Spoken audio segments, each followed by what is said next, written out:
Indahnya kehidupan kita. Di sebalik kepelbagaian dan perbezaan, kita dikurniakan kesejahteraan yang telah dibentuk oleh perpaduan.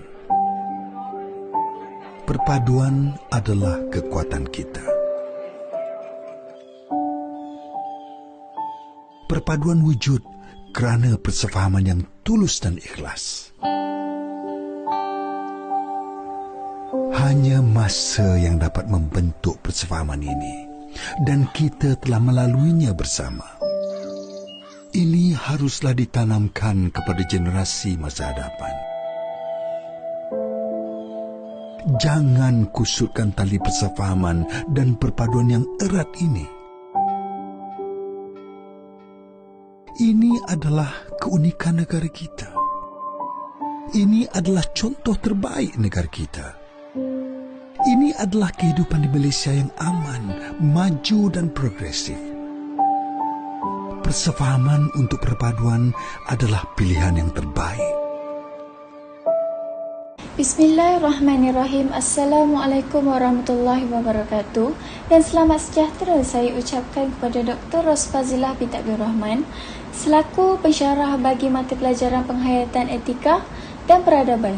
Sebentar tadi adalah video berkaitan dengan tajuk yang kami akan bentangkan, iaitu tentang peranan agama dalam keharmonian sosial. Kami dari kumpulan 1 akan membentangkan tajuk mengenai peranan agama dalam keharmonian sosial. Saya, Nur Balkis Irdana, bersama-sama 6 rakan saya yang lain, iaitu Alia Kristina, Alia Arisha, Nurul Fatihah, Sarah Amira, Nur Hidayah dan Nur Alia Natasha. Saya akan mulakan perbentangan ini dengan menerangkan tentang isu kesefahaman antara agama dan kaum di Malaysia. Dari segi pengenalan, masyarakat Malaysia merupakan sebuah masyarakat majmuk yang terdiri daripada berbilang agama, bangsa, bahasa dan budaya dengan keunikannya sendiri. Situasi semasa yang berkaitan dengan aspek agama dan hubungan antara agama, khususnya antara Islam dengan bukan Islam dalam kalangan masyarakat Malaysia, merupakan fenomena dalam perhubungan antara penganut agama sekarang. Beberapa permasalahan kajian telah dikenal pasti. Kemajmukan ini sekaligus menjadi Malaysia sebuah negara yang multiagama dengan keunikan sendiri. Namun begitu, kemajmukan ini turut digariskan sebagai salah satu cabaran utama dalam misi menjayakan pembangunan negara ke arah mencapai status negara maju mengikut acuan sendiri menjelang tahun 2020. Secara amnya, kajian ini telah dijalankan bagi mengetahui tahap kepentingan isu agama kepada masyarakat. Tujuan tugasan kali ini adalah untuk mengenal pasti alat atau strategi penyelesaian masalah. Pada akhirnya, setiap individu perlu mendalami lagi mengetahui mengenai agama, adat dan kaum. Tajuk kecil kita pada hari ini ialah kenal pasti masalah. Masalah yang pertama ialah penggunaan kalimah Allah dalam penerbitan gereja. Masalah kedua pula membantah cadangan pembinaan kuil. Dan masalah yang ketiga, penganut Buddha menggunakan surau sebagai tempat sembahan. Masalah pertama, antara kes yang melibatkan hubungan antara agama yang terjejas dan berkait rapat dengan isu sensitif agama. Antaranya isu penggunaan kalimah Allah dalam penerbitan gereja.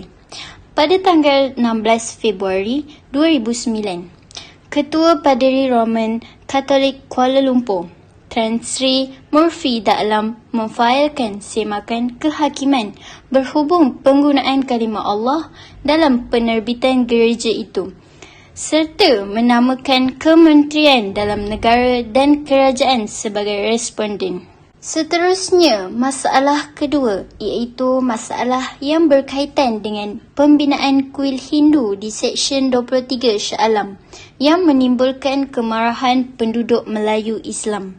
Kes ini bermula apabila penduduk di Seksyen 23 membantah cadangan pembinaan kuil di kawasan mereka.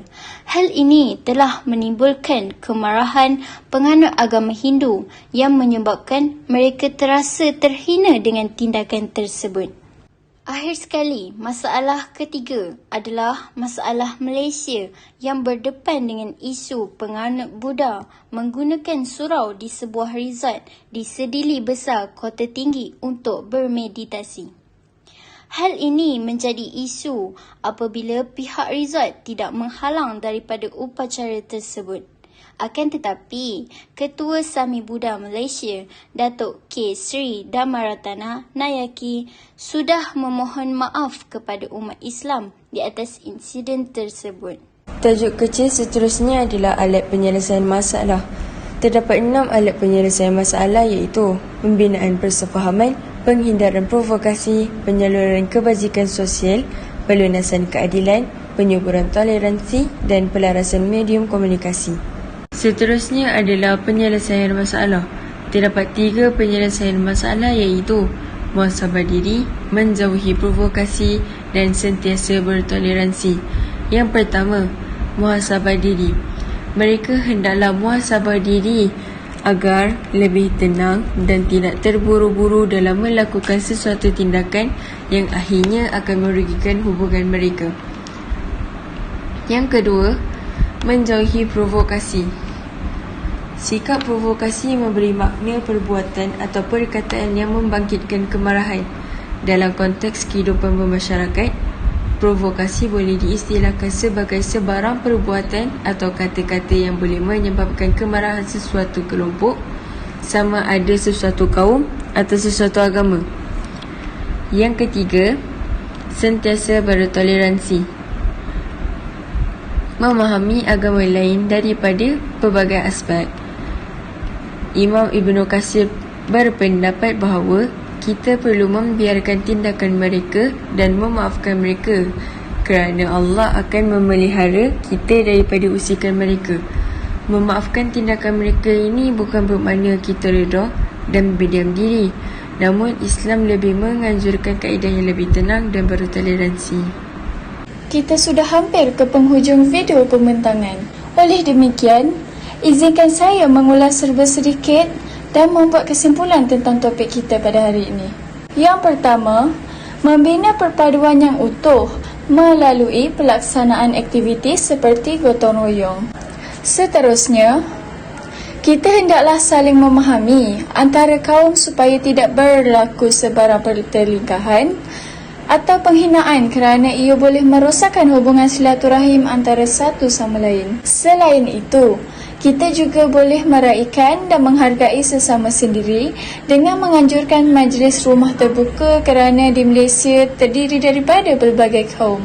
Akhir sekali, menghayati serta mendalami setiap kaum. Isu persefahaman antara kaum bukanlah suatu isu yang asing lagi di negara kita Malaysia yang penduduknya terdiri daripada berbilang kaum. Sejarah gelap negara iaitu isu rusuhan kaum 13 Mei 1969 jelas menunjukkan implikasi sekiranya persefahaman antara kaum diketepikan dan tidak dititik beratkan. Melalui tugasan kali ini, dapatlah disimpulkan bahawa dengan menggunakan alat atau strategi penyelesaian masalah, perpaduan yang terbina daripada sikap toleransi dan saling memahami antara kaum dapat menjadi pencetus keharmonian dan kesejahteraan negara, bukanlah menjadi asbab keruntuhan sesebuah negara.